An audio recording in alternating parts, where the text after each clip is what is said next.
Jesus very much defines neighbor as someone who's different from us because, he could have told us to love our immediate family members. He could have told us to love our close friends. Those would have been easier commandments to follow for sure.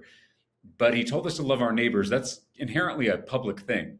And he went a step further and told us to think about neighbor as the person who's the hardest to love, the outcast, the outsider, the enemy. And that's really hard to do. It's really hard to love your enemies. I fail at it all the time, but it is what we are all challenged to try to do. And honestly, I think in this country, if we could learn how to love our opponents, if we could learn how to love people we disagree with, that really could be the key to saving this American experiment, saving democracy all over the world, is how do we love each other through our differences, through our disagreements. That really is the challenge. It's incredibly hard to do, but I think it's probably the most essential thing for us to do at this moment in our history.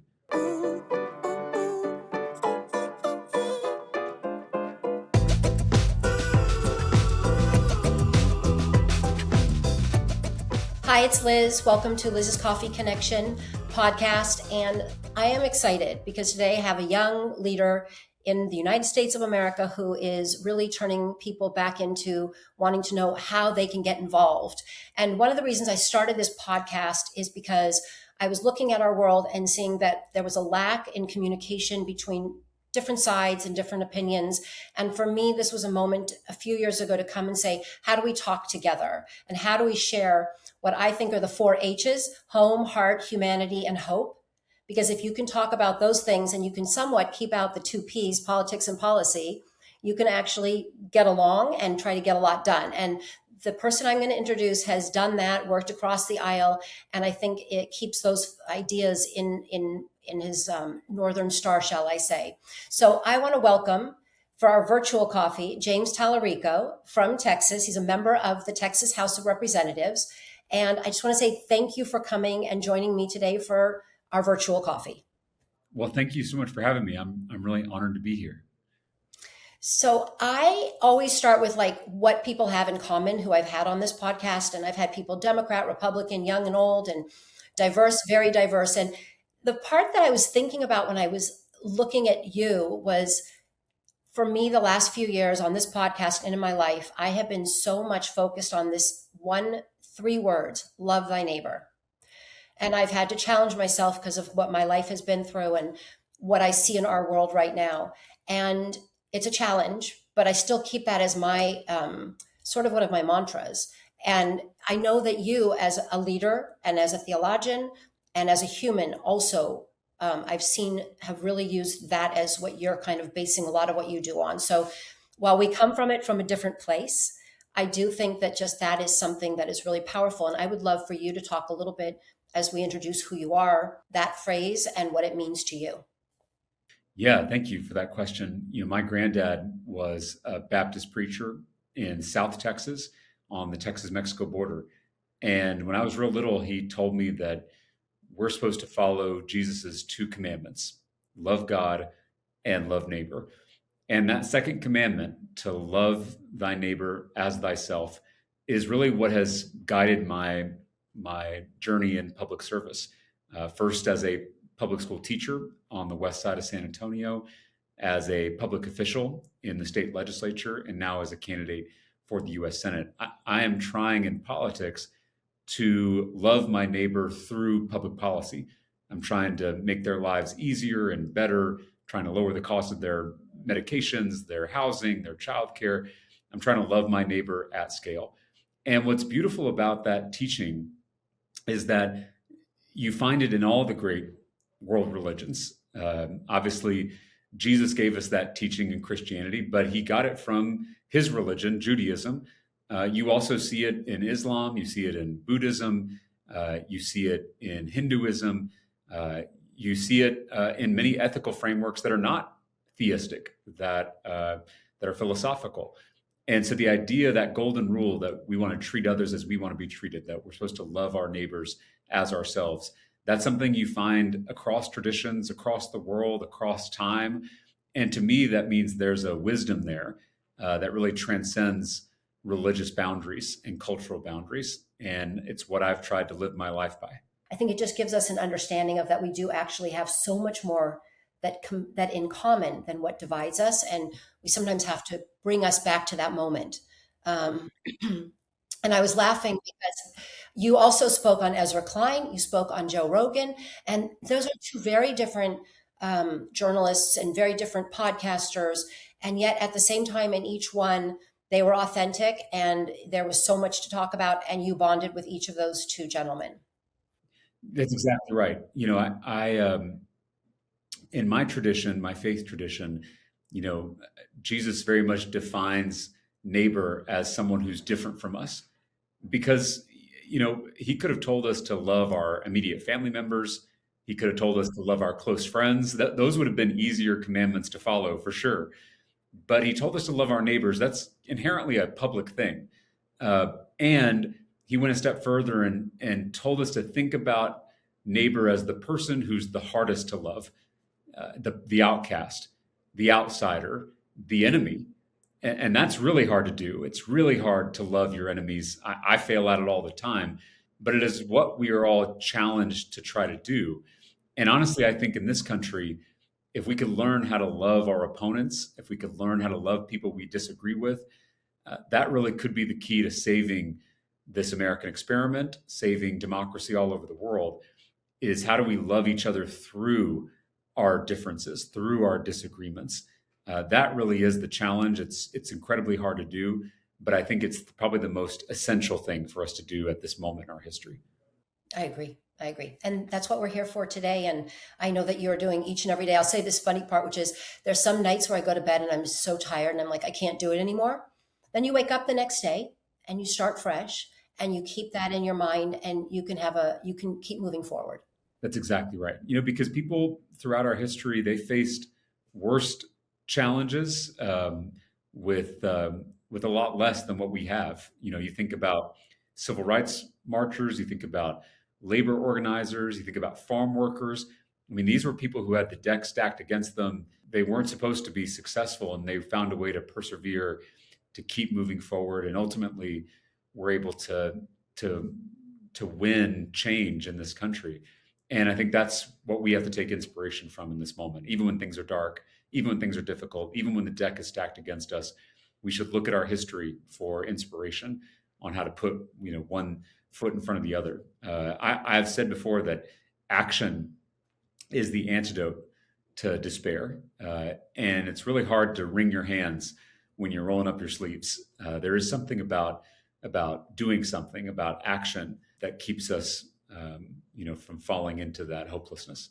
I'm going to go back to James as a kid because I like to hear about your childhood a little bit and what it was growing up. You grew up in Texas and you're from Round Rock, Texas.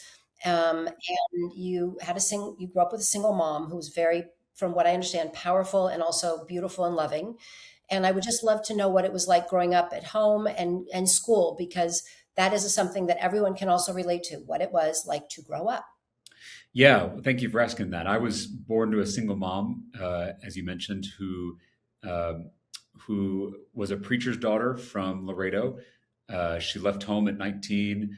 She moved up to the big city, Austin, Texas, and that's where she met my birth father, a 21-year-old high school dropout whose drinking problem sometimes led to violence. And one night after I was born, he became abusive again. And that night, my mother's love rose to meet it. And she packed all our stuff into her little Ford Escort. She drove me to the hotel where she worked. She begged the manager to let us stay in one of the rooms until we found this little apartment in East Austin. And there wasn't room for a nursery, so I slept in a crib in her closet. And she was so proud of that closet. She decorated it with toys and pictures. No one was going to tell her it wasn't a nursery. And she showed me what it means to stand up to bullies. She showed me what love really does in moments of crisis. And that is stand up for the vulnerable, stand up for the defenseless. And she did that with an incredible amount of courage. She didn't have a job. She didn't have money. She didn't have a college education, but she found a way to provide for me. She ended up moving to a different hotel to find work and be able to provide for me. And when she was in the lobby of that hotel, she ran into a young man named Mark Talarico, and she fell in love with him. He fell in love with her. He then fell in love with me and decided to adopt me and gave me his last name and raised me as his own. And meeting Mark Talarico was the best thing that ever happened to us. And they still live in that same house in Round Rock where we grew up, and are still together to this day, and very involved in the campaign. And I couldn't be, I hit the lottery when it came to parents. Both my mom and my dad are extraordinary parents, and now they're grandparents. My younger sister Madeline and my brother-in-law Matt welcomed a beautiful baby girl into the world just 3 years ago, and she is the joy of all of our lives. And so my parents are really enjoying their new career as grandparents. And your career as an uncle, so that has to be That's also right. Which I mean, I really think it's the best job in the world, from what I can tell. I get to do all the fun stuff. I get to play around, and then when she gets fussy, then I just head out. So there you go. I know it. Exactly. exactly, exactly. So yeah, no, my and my niece Jane she's turned into this very curious, very kind, very silly toddler. And she really is getting a kick out of the campaign. She's learned to identify the last name on all the signs, and I think she's really enjoying seeing her Uncle Jimmy on her TV set. Oh, that's great. Yeah, That's no, it is wonderful. I teared up a little bit just when you talked about your father and your mother and the love, and it's a really special story. And I didn't know this. I never heard the part about where they met in the hotel lobby, and that's really Yeah, nice, yeah, special. yeah. Love. I mean, love. I feel like sometimes we treat love as a sentimental feeling, as something that's weak and passive and neutral. And in my experience, love is the strongest force in the universe. And my mom showed that night in that very dangerous situation. She showed that love does what it takes to stand up for people, even if that means putting yourself in between the bully and the bullied. And I've tried to live by that example in the state legislature, and I've tried to live my life that way. Love does win in the end, even when it's temporarily defeated. It is stronger than hate. It's stronger than violence. It is stronger than division. Love really is the most powerful thing, and if we bet on love, we're not going to lose. I agree. I agree. Now I'm going to ask you a funny question about school. I read that you also played Danny Zuko in Grease. I did. I did. So Yeah. you were like a thespian in a little bit, and then you also Well, did debate. Like, how well, did all this yeah, I was actually, I first got involved in choir. As a kid who grew up in the church, I was involved in our church choir. And so I got involved in choir at school, in middle school and in high school. So that was really where I spent most of my time. And that's how I kind of got roped into musical theater eventually. And you're right, my senior year, I was Danny Zuko in Greece, and had a blast. It's a great show, and I had a ton of fun. Really, theater and musical theater is helpful for kids because it forces you to inhabit a character and to put yourself into someone else's shoes, and it really teaches you about empathy and understanding other people. And I feel like I learned a lot from my time in choir and theater and debate. Obviously, those things really did prepare me for the work that I do now. Do you remember any of the songs that you sang in Grease? I mean, I remember the songs, what they were called, but I don't remember. I'm not going to put you on the spot to sing. Do not worry. Do But not yes, worry. but the movie is what people really remember from Grease, the John Travolta, Olivia Newton-John movie, which I loved. The musical is a little different from the movie. There's some songs that are not in the stage version, and some songs that are sung by other characters. So, for instance, like Grease Lightning, which is like one of the famous songs from Grease, is actually not sung by Danny Zuko in the musical. It's sung by Kaniki, the sidekick. So there are some differences, but there are also some similarities. Yeah. And in school, high school, elementary school, did you have a teacher or teachers that really inspired you, saw your potential, and kind of stood out in your life to this day as really being there for you? Yes, absolutely. I actually struggled in elementary school and middle school with sometimes had behavior issues. It's why I've always had a soft spot for the troublemakers. When I was a teacher, I always had a soft spot for those kids who were behavior challenged. In the legislature, I did a lot of work to help kids who struggled with behavior, and then kids who got because of those behavioral challenges got caught up in the justice system. And I did a lot of work on juvenile justice. And it's because I, like my mom, had kind of a rebellious spirit. Still have that to some degree. It was my fifth grade teacher, Miss Idecker, who told me that if I can channel that rebellious spirit into more productive avenues, that I could be very successful. And I'm very thankful for her for not writing me off and believing in me. And it's what when I got to middle school, I started getting involved in extracurriculars, and things like debate helped me channel those that rebelliousness into something that was productive. And because of that, I instead of getting referrals and detentions, which is what I got a lot when I was younger, suddenly because I was channeling it into something productive, I was getting trophies at debate tournaments. And so that's what we have to do with our kids, especially our kids who are a little more rebellious and who have more of a wild spirit. Those kids can do great things if we can teach them how to harness that instinct. And I'm thankful that I had educators like Miss Idecker who did that for me. Yes, and you were a teacher, and I'm sure that you also understood that students really just want to be seen and heard. It doesn't mean that you can fix things, but if they feel seen and heard, they will respect you as a teacher. And that's what I think builds the relationship. It's not about what you're learning in the class that day as much as the relationships, because I know that for myself. It's always about relationships, everything. Certainly in the classroom, my mentor teacher, when I first started as a teacher, told me that kids aren't going to care what you know until they know that you care. It is connecting here before we're connecting here. And I've taken that into the political world. I try to always connect with people at a heart level before I'm talking about public policy or my platform. I really do think that's the key, is connecting at that deeper level.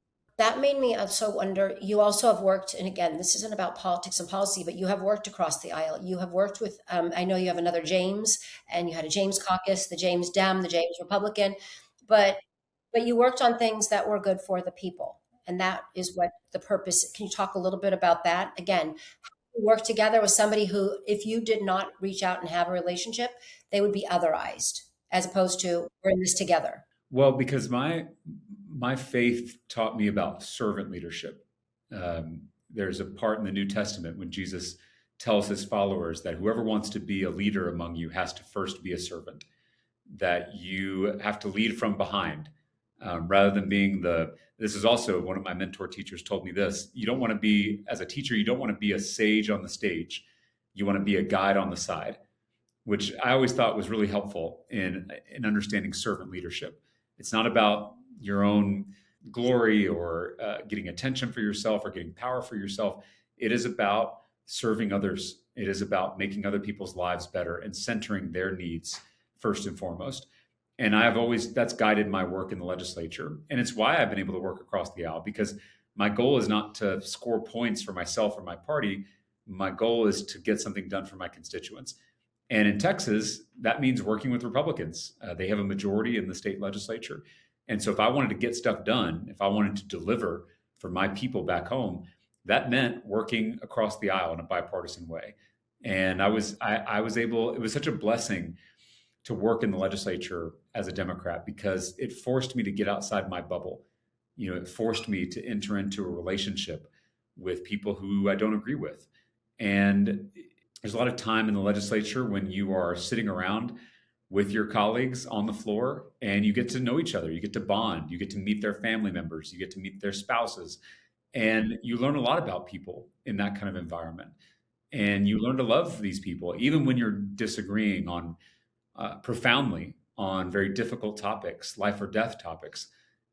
You find a way to still see their humanity through those disagreements and through those fights. And I think that's what our country needs now.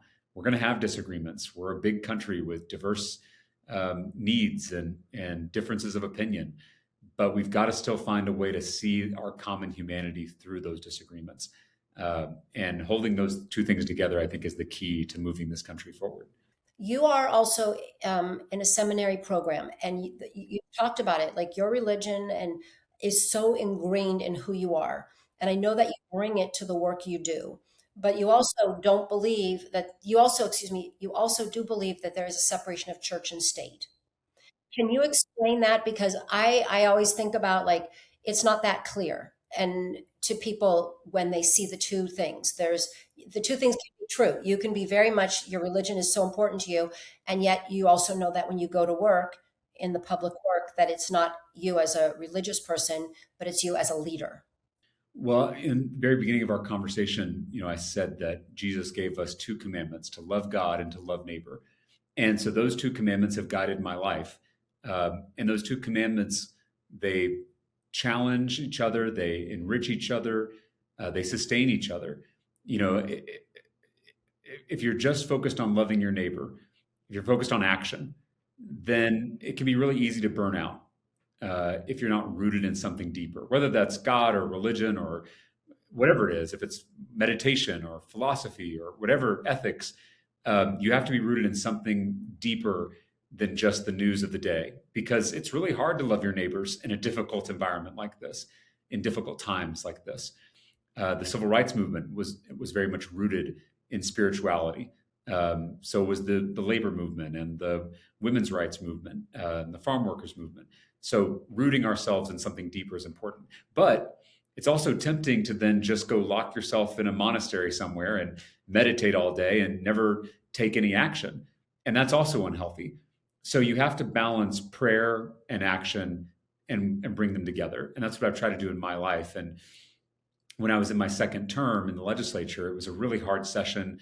We broke quorum to be able to stop a voter suppression bill. That was when they passed a total abortion ban in Texas, which is killing women in our state as we speak. They passed a permitless carry bill to allow anyone to carry a gun without any kind of documentation, any kind of permit. So it was a really hard session, and I started to lose faith on the impact I was making. And so I decided to fall back on that first commandment, to love God. And that's when I decided to enroll in seminary. And for me, my seminary journey is kind of balancing out those two spheres: the public action sphere of loving your neighbor and the private spiritual sphere of loving God. And those two things I've tried to hold together, and it's helped keep me balanced. And to your second point, in the legislature, I never thought I would talk so much about religion, but I was forced to because of the rise of Christian nationalism, the rise of theocracy, trying to force my religion down the throats of my Muslim, Jewish, Buddhist, Sikh, Hindu, atheist, agnostic neighbors. I'm called to love those neighbors the way I love myself. And I don't want any religion being forced down my throat. So why would I force my religion down theirs? That is not love. And so I try to stand up for those neighbors who are not religious or who have a different religion. And it's why I have fought so hard against Christian nationalism, why I have fought so hard for the separation of church and state. Because I was raised to believe that boundary in our First Amendment between church and state is a sacred boundary. And it was, if you look back through American history, it was Protestant Christians who fought for that separation of church and state. The first time Thomas Jefferson uses the phrase, a wall of separation between church and state, it was in a letter to the Danbury Baptists, because they were fighting so hard for that separation. Baptists in particular were ferocious advocates for that separation, because the separation of church and state doesn't just benefit the state. It doesn't just benefit our democracy, although it certainly does. It also benefits the church, because when the church gets too cozy with political power, it loses its prophetic voice, its ability to speak truth to power. Dr. King, someone who also, I think, blended religion and politics in a very healthy way, he said that the church is not supposed to be the master of the state. It's not supposed to be the servant of the state. It is supposed to be the conscience of the state. It has to speak truth to power. It has to, and I think, I'm a Protestant, but I think you're seeing that with our new Pope, Pope Leo, who has very courageously spoken truth to power in his role as a religious leader. And so we have to be able to preserve that. And the separation of church and state helps us, protect the integrity of both. Yes. If I were to say, you have young people, you're young, but you also have young people that are around you. And what kind of advice do you give them? Not specifically about running for an election or being in politics, but what do you give them about feeling like they are leaders? Because I think our society is actually needs young people to believe that they all potentially have leaders, they're leaders, but that it's very hard because it's not set up for that. But I know that if you have the opportunity to speak with young people, the words that you share with them have a lot of meaning. So in this moment, what would you be saying to young people who need to be encouraged or to find the place to rise and become leaders? Well, once a teacher, always a teacher. Even in this campaign, we have a lot of bright, talented, young staff members who are working for this campaign. I often say that I'm one of the oldest people on the campaign, and I'm 36. So it tells you how young the team is, which is great because I really believe that's who's going to save us. I really think it's going to be, millennials and Gen Zers who are stepping up to take ownership of this democracy, who are going to lead us into the future and who are going to remake this broken political system in their own image. And I take very seriously investing in those leaders, in mentoring those young leaders. In my first campaign for the State House back in 2018, I built a program called Camp Campaign, and it was a summer program to teach high school and college kids the ropes of politics, the nuts and bolts of campaigns, teach them how to organize, how to lead, and invest in them. A lot of times political campaigns just take that young labor, they take advantage of it, right? Sometimes they don't even pay for that labor, and they just put them to work and don't invest in them. But I was trying to do something different in my first campaign. I was trying to actually invest time and money in them so they could grow into who they're supposed to be, into the leaders of tomorrow. And now we're doing that in the Senate campaign, and we're going to have a similar program this summer across the state of Texas for young people to learn what servant leadership looks like. What does it mean to be an organizer? What does it mean to make change in your community? And that is transferable. It's not just in a political campaign. You can use that in any field, whether it's activism or business or media. These leaders need to learn how to lead with integrity and focus on service above everything else. Yeah, I think it's a great program, and we should see that across the country just to get young people, because you need some education, but it is something that I believe will make us a stronger country, which is people understanding how it works. I've been in places where people don't realize that if you don't like something or you like something, you should call your leader, whether it's your council member or your mayor or even national leaders. Call them, call their office, because it doesn't matter what the issue is, but if it's important to somebody, that you need to speak out. And young people the people that I was speaking with in a few of the states had no idea that even made any difference. Right. We have so much work to do to make sure that young people have the knowledge and skills to take ownership of this democracy and to lead us into the future. It's why I've fought so hard for civics curriculum in our schools and empowering young people with that knowledge so they can lead us into the future. Okay. Now, James, we're going to get to know you on some really fun levels, rapid questions, and we're going to start. What is your favorite sound? Oh, my favorite sound. I talked about my baby niece, Jane. It is her laugh. Yeah, it's a great one. Favorite color? Navy. Favorite scent or smell? I would have to say my mom makes the best tortilla soup. And so I would say it's the smell of her tortilla soup on the stove in the kitchen back home. Sounds good. One of my other questions is your favorite food. Is that your favorite food? Well, I'll try to give a different answer for that. It is one of my favorite foods. But I would have to say breakfast tacos. Growing up in the Austin area and teaching in San Antonio, those two cities are known for their breakfast tacos. And if there was one food I had to eat for the rest of my life, it would definitely be breakfast tacos. That's a good one. It's a good one. You Yeah. get everything in there and you just wrap Yeah, it up. It's that's right. delicious. That's right. It could be breakfast, it could be lunch, it could be dinner. Yeah. Yeah. What is your favorite word? I love words because I was a language arts teacher and I love to read. And this word is coming to mind because I love the way it sounds and the way what it means. But I love the word wistful.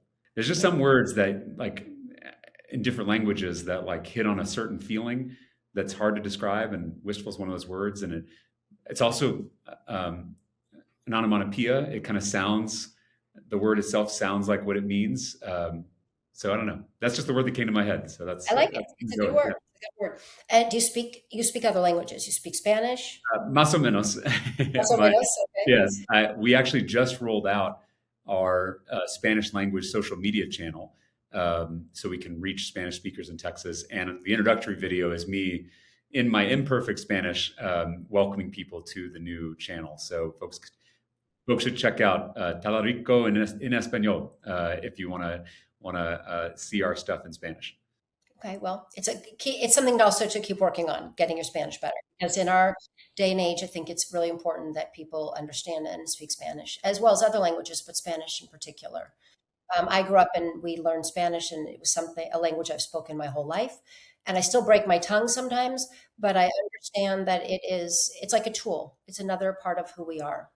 And in my experience, Texans, Tejanos, Spanish speakers, they really appreciate the effort.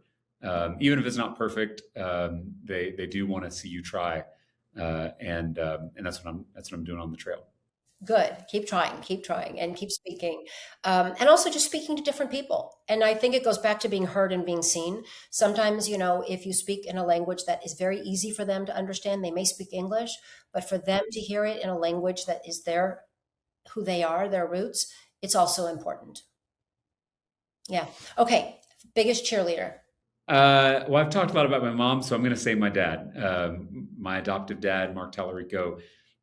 He's so good about always, I did an interview with CBS on Monday, and he watched it and he was like, "I thought it was your best interview yet." And that just, having someone like that who's just constantly cheering you on and making an effort to share that with you, especially when it's your dad, there's no greater gift. I love that. Okay, if you had a day off, which I know you haven't, and you're not going to have for a long time. Yeah, it sounds so great, though. It sounds great. Like if you could sit around and binge watch, what would you be watching on TV right now? I really loved the first season of The Last of Us, I think is what it's called. It was like a post-apocalyptic thing, and I think there's a second season that came out a few months ago, and I have obviously not had a chance to watch it. So I'd probably watch the second season of The Last of Us. Okay. And if you could have coffee with anyone right now, besides me, in the world that we're living in that you haven't met, who would that be? I think I would say Pope Leo. We talked about him earlier, but I have just so admired, how he has led at this moment of crisis on a whole host of issues. And, given that he's an American too, I think we would have a lot to discuss. And I would love to hear his opinions about the American church and young people and how religion needs to change if it's going to be a gift to the future. That's somebody that I would love to have coffee with as well, Pope Leo. Maybe we'll go together. Okay, all right. You bring me and I'll bring you. Yeah. Yeah, let's do it. Well, we're going to reach out after this call. Yes. And by the way, I actually think Pope Leo is somebody that would really enjoy meeting you, really enjoy meeting myself, like who we are as people, just because I think that he is doing that work, which is how do you bridge together? How do you talk about love thy neighbor? And that is who Pope Leo is. I believe after everything is said and done, you go to the most important part. And I think that's who he is. Completely agree. Completely. Yeah. I'm sorry we diverged, but I I know, just okay. This is a silly one. Favorite household chore? Yeah, raking the leaves. I have a garden at home. It's actually not much of a garden, but I love spending time outside and cleaning up the deck. I have a deck in my backyard, so I love doing a little bit of outdoor work. Nice. Favorite book or book you're right now that's sort of in your life? I would say my favorite fiction book is probably Lonesome Dove by Larry McMurtry. It's a book that's meant a lot to me throughout my life. And to me, it just captures so much about what's beautiful in Texas, that sense of friendship, Texas is the friendly state, or at least we used to be known as the friendly state. And I feel like Lonesome Dove really captures what that means. And it's just a great read. I've read it many times, and you can always go back to it. It's a great adventure. So Lonesome Dove, highly recommend it. Okay. One more, favorite music do you have that you listen to if you're working out or running on the run?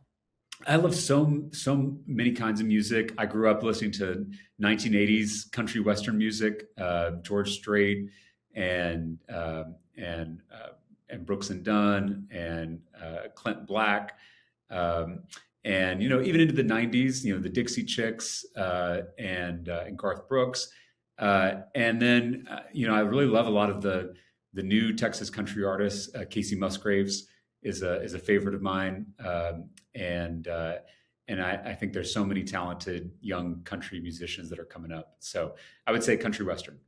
Okay. And what is James's superpower? My superpower. Well, I do think I was a really good teacher. I think I'm a good elected official, and I think I'm a good candidate because I know how to communicate with people. I know how to take complicated things and boil it down in a way that's understandable. And so I think communications is a skill that I have, and I've tried to use it well. My last question I ask everyone is, what does joy mean to you? And what brings you joy? And if you feel joy, how do you share it? And what do you think about the power of joy? Well, I think joy is often confused with happiness, and they're actually two different things in my life. Joy is finding that calm in the storm. Um, Joy is finding peace even in heartbreak. It's finding light in darkness, and so that there is something about joy um, that is not always happy, um, but it is kind of a center. I heard this, and I don't know if it's scientifically accurate, but I always heard that when there's a hurricane, that whales and kind of the great beasts of the ocean, they go so deep where they can find safety. And I feel like we all have to kind of do that in our lives, especially in times like this. Like we have to go deeper and find a joy that can't be taken from us, a peace that can't be disturbed, while still engaging with the world and loving our neighbors and protecting our neighbors. But that joy, it's a stubborn thing, and it can persist even when you aren't happy. And so, I've tried to find that joy, even on the campaign trail, and I find it everywhere. And I actively look for it. Psychologists will tell you, like, you find what you're looking for. I have a practice that I'll tell you about. On my iPhone, I love taking pictures. I'm an amateur photographer, very amateur, but I like to. In your iPhone, you can like photos, and so I always try to take a photo during the day of like a thing that I find that's beautiful, an artwork or a person or a moment, and I try to capture it, and then I collect them in my liked photos. And so when I'm feeling a little hopeless or feeling a little bit of despair, I go back through those moments of joy, those moments of light in the darkness, and it keeps me putting one foot in front of the other. So that's how I find joy and what joy means to me. Okay, well, I'm going to just take a little bit from that to end this by saying, like, this conversation is sort of captured the joy that I think people will listen to, and I hope take in their daily life, sort of like what you just said for you in the photo, but that this conversation, this 30 minutes, is something that people will take with them. Because I do think that there are a lot of whales we're a lot of people that are burrowing down, and we need to find joy so that when we do come up and we are in this world that is complicated and challenging and with a lot of negativity, that we will have that strength. So I wanted to say thank you. And it's been joyful, but not just on a top level, but also on a deep level, really getting to know more about you and having this time with you. And I just say thank you. Thank you so much for what you're doing for this conversation, but what you're doing for so many people in Texas and around the country. Well, thank you, Liz. I've done a lot of interviews, and this is certainly one of my favorites that I've done. So thank you for creating this unique space and this unique platform. And it was a joy to be here. Thank you. Hi, it's Liz. Thanks for hanging out with me on Liz's Coffee Connection. Before you go, do yourself a favor. Turn off the doom scrolling, dial down the noise, and start joy scrolling, because there's a lot of good in the world. People are kind, joy is real, and you don't have to miss it. If this episode made you smile or feel a little lighter, share it with someone who could use that lift, because sharing really is caring, and we could all use a little extra joy these days. Have a beautiful day, and don't forget to subscribe to Liz's Coffee Connection. Until next week's coffee, ciao.